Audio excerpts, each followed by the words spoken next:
High views. ఈరోజు దిల్ రాజు ఇంటి మీద, దిల్ రాజు ఆఫీసుల మీద ఇన్కమ్ ట్యాక్స్ దాడులు జరుగుతుంది.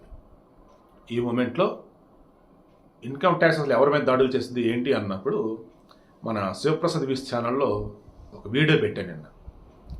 టార్గెట్ దిల్ రాజుని మిడిల్ క్లాస్ అనను కానీ ఏమాత్రం డబ్బు సంపాదించుకుంటున్నాడు రా వీడు అండ్ ఏమాత్రం డబ్బు ఉందిరా అని ఐటీ వాళ్ళకి తెలిసిన మన రకం బయటకు చెప్పుకున్న వచ్చేస్తారు. ఇంకా ఆ వీడియో చాలా కామిక్గా ఉన్నటువంటి వీడియో అప్లోడ్ చేస్తే చూడండి, కింద డిస్క్రిప్షన్ లింక్ ఇస్తాం.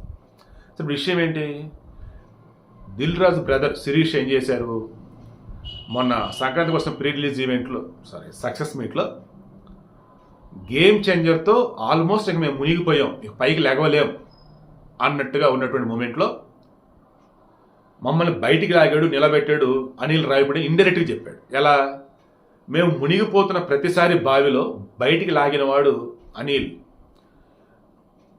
మేము ఎక్కడైనా ఏదైనా ఇబ్బందుల్లో ఉంటే, ఫైనాన్షియల్ మేము ట్రబుల్స్లో ఉంటే అది చూసి ఎంతోమంది ఎంజాయ్ చేస్తూ ఉంటే వారి ఎంజాయ్మెంట్ని పక్కకు నెట్టి మమ్మల్ని కాపాడినవాడు అనిల్. చెప్పి మరీ హిట్లు ఇస్తూ ఉన్నాడు అనిల్ అని అంటూ ఈ సినిమాకు సంబంధించి 72 రోజుల్లో షూటింగ్ పూర్తి చేయడం, ఈ సినిమాకి సంబంధించి 2 గంటల 27 నిమిషాలు అవుట్పుట్ వస్తుంది. ఫైనల్లీ జస్ట్ 5 నిమిషాలు కట్ చేసి 2 గంటల 22 నిమిషాలు పెడతాం. అండ్ సినిమాలుగా సంబంధించి ప్రమోషన్ అన్నప్పుడు సరికొత్త ప్రమోషన్ చేసి అనిల్ రావిపూడి చూపించడం, సినిమా రిలీజ్ అయిన తర్వాత అతను చెప్పిన దానికి మించి లాభాలు వర్షాలు రావటం, వీటన్నిటితో ఆ సంతోషంలో ఉన్నది టకటకటగా చెప్పేశారు వీళ్ళు. బుల్ రాజు బాగా హైలైట్ అవుతున్నాడు కుర్రాడు పిల్లాడు. దెన్ ఈ బుల్ రాజు సంబంధించి కూడా సీన్స్ మొత్తం వైరల్ అవుతున్నసరికి సినిమాలకి టక జనాలు వెళ్ళిపోతూనే ఉన్నారు. ఎంత అంటే నిన్న 2,44,000 టికెట్లతో ఇండియాలో ఫస్ట్ ప్లేస్లో ఉంది సంక్రాంతి కోసం. సెకండ్ ప్లేస్ వచ్చేసి ఎమర్జెన్సీ ఉంది, కంగనా రన్ ఉంది, జస్ట్ 60,000 టికెట్లు ఏమో తెగాయి అంతే. అంటే సినిమాకి కలెక్షన్ల వర్షం కురుస్తుంది, డబ్బులు కోట్లు వచ్చేస్తుంది. ఈ విషయం ఐటీ దాకా వెళ్ళింది. దెన్ ఇన్కమ్ ట్యాక్స్ అధికారులు ఇంకేం చేస్తారు, వచ్చి దాడులు చేస్తూ ఉన్నారు. వీళ్ళే కదా మైత్రి మూవీ మేకర్స్ వాళ్ళ మీద దాడులు చేస్తూనే ఉన్నారు. ఇక వేరే వీడియో కాకుండా ఇందులోనే చెప్తున్నా, వదిలేండి, ఇది కొంచెం ఇంపార్టెంట్ టాపిక్, వేరే వీడియోలు ఇస్తాను. సో ఇప్పుడు విషయం ఏంటి, దిల్ రాజు సంస్థని అనిల్ రావిపూడి ఒక రకంగా కాపాడాడు. గేమ్ చేంజర్తో ఆల్మోస్ట్ మునిగిపోయారు. భయంకరమైన లాస్ అండి పాపం. ఎందుకంటే మౌత్ పబ్లిసిటీ ఆ రకంగా వెళ్ళిపోయాను, అందరికి నచ్చడం లేదు కదా లైక్ అలా. వాళ్ళని ఒక్కసారిగా ఈ సినిమాతో బయటపడేశాడు. బట్ అకస్మాత్తుగా డబ్బులు ఈ రకంగా వస్తున్నాయి, అసలు ఏం చేస్తాను ఏంటి అన్నప్పుడు ఐటీ అధికారులు వచ్చి దాడులు చేస్తున్నారు. ఏకంగా 8 చోట్ల 55 బృందాలంట. దిల్ రాజు ఇల్లు, ఆఫీసు, వీళ్ళకి రియల్ ఎస్టేట్ ఉందంట, దాని మీద మొత్తం దిల్ రాజు భార్య తేజస్ని ఆమెను తీసుకొని బ్యాంక్ కూడా వెళ్ళారంట. సో బ్యాంక్ అకౌంట్లు, బ్యాలెన్స్ షీట్లు మొత్తం చెక్ చేస్తున్నారు.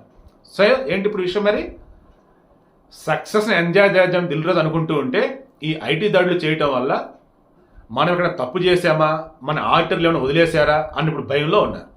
అన్ని కరెక్ట్గా ఉంటే ఫుల్ హ్యాపీ, ఎందుకంటే ఐటీ వాళ్ళే చెప్తారు ఏ మీద అంత కరెక్ట్గా ఉన్నారు వీళ్ళు అని. ఏమాత్రం తేడా ఉన్నా ఇంకంత డబ్బులు చెల్లించక తప్పదు అఫీషియల్గా అని. సో యాక్చువల్గా ఇందులో 3 టాపిక్లు ఉన్నాయి.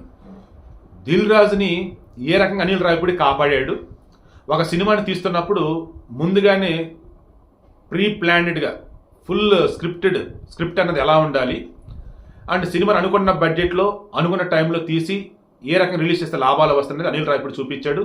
దిల్ రాజుని ఒక ప్రొడ్యూసర్గా మరలా కింద పడ్డ పైకి లేపి నించోబెట్టాడు.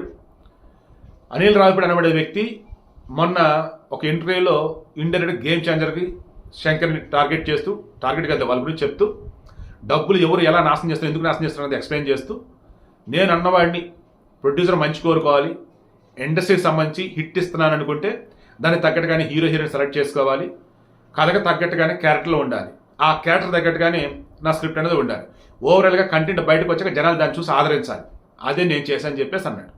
సో ఒక డైరెక్టర్గా ఇన్స్పిరేషన్, ఒక ప్రొడ్యూసర్గా దిల్ రాజుకు సంబంధించి చూసుకుంటూ ఉన్నప్పుడు ఫుల్ హ్యాపీ. ఐటీ అధికారులు మాత్రం జరుగుతున్న మొత్తం కూడా చూస్తూ ఎక్కడేదో దాస్తున్నారు అవన్నీ బయట పెడదామని చెప్పేసి వాళ్ళు అయితే వచ్చున్నారు. సో ఇది విషయం ఓవరాల్గా.